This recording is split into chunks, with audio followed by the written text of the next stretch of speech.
I'm Micki. This is my capstone.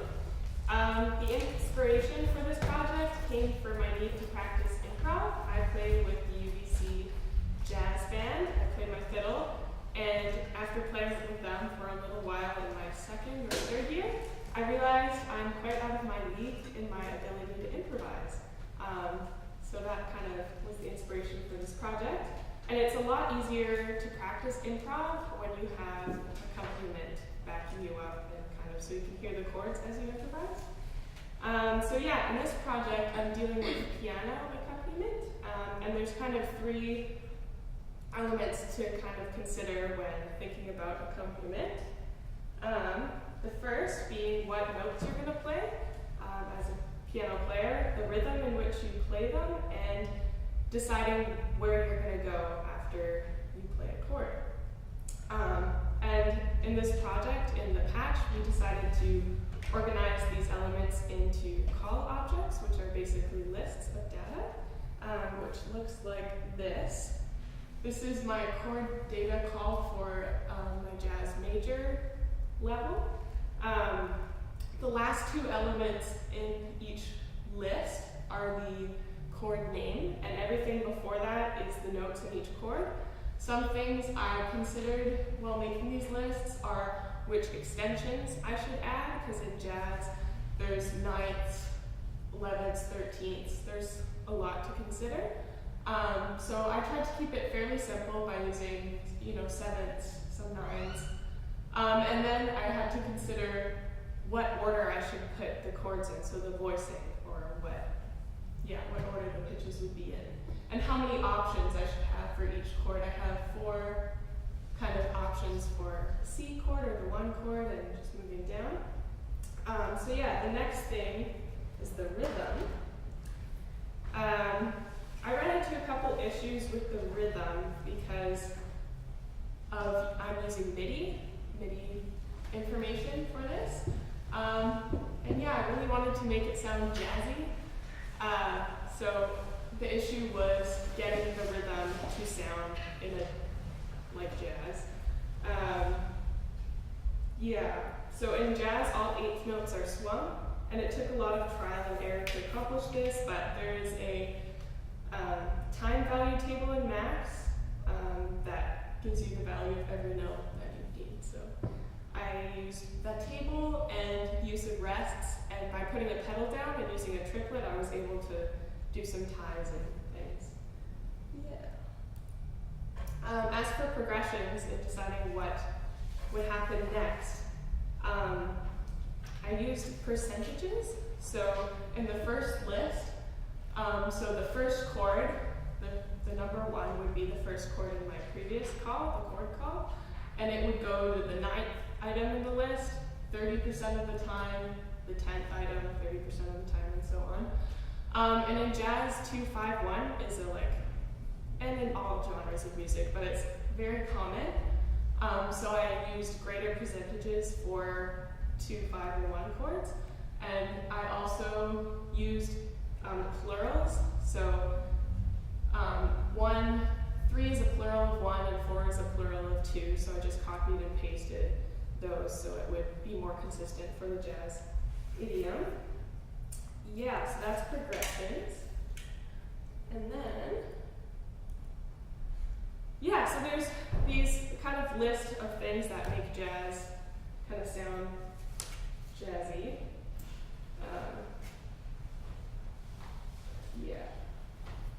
So the jazz piano voicings I accomplished with my chord call, and the swing rhythm I dealt with the progressions, and the kind of improvisatory sense of jazz came from the computer deciding which chords, but it won't always happen the same way each time.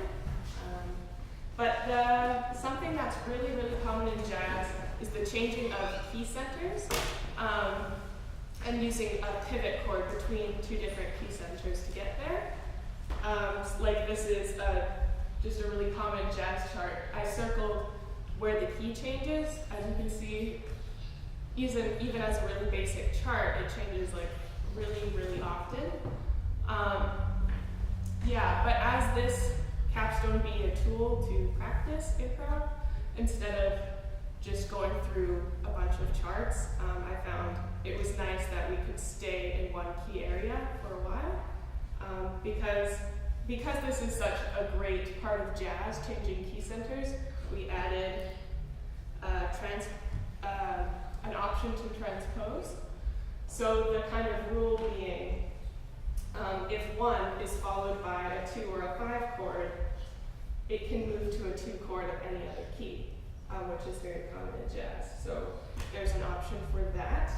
And yeah, also, I didn't talk about this yet, but minor chords in jazz are very complex, as I learned in the jazz theory course I took this year. More complex than I'd like. Yeah, because there's different types of minor. There's melodic, harmonic, and natural, as we all know. But with the extensions and the different accidentals in each key, as you're adding extensions, it just gets more complex. In harmonic minor, for example, the 4 chord is a minor 7, and in melodic minor, it's a dominant 7. So it was being really difficult to blend all the different modes for minor in deciding what my minor call should look like. So I decided to use harmonic minor, a mix of harmonic and natural minor, because it's very common in jazz music to use the 2 minor 7 flat 5 chord. So yeah, I just decided to do that to keep things really simple, and it ended up looking like this. This is the other considerations. Other things I had to consider is the range of pitches. Because it's MIDI and it's playing around like middle C, I didn't want it to transpose all the way up on the keyboard, because that would sound bad. So I had to think about limiting options. We added a step sequencer to add to to provide a more interesting playback. There's a little picture of what the step sequencer looks like. You just click on, I'm not a drummer, so it sounds really interesting. But yeah, that was some fun thing to add. And I also added a pop option, so I made a pop call. It's kind of like pop, country, rockish. It's just very basic chords. So yeah, and I hope it's user-friendly for people who are just learning to improvise. And yeah, so it ended up looking like this. I'm just gonna pull it up and do a quick demo. Yeah, I'm just gonna check that. Yeah. All right. Let's see if this works. I'll go on jazz level 2. Because that includes transposition. Maybe it will, maybe it won't. It sometimes does. Okay. And sometimes I'll have to, there may be a little bug in it. Sometimes I might have to restart to make sure the drum step sequencer lines up with the chords, but we'll see how that goes.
I really like the minor top level.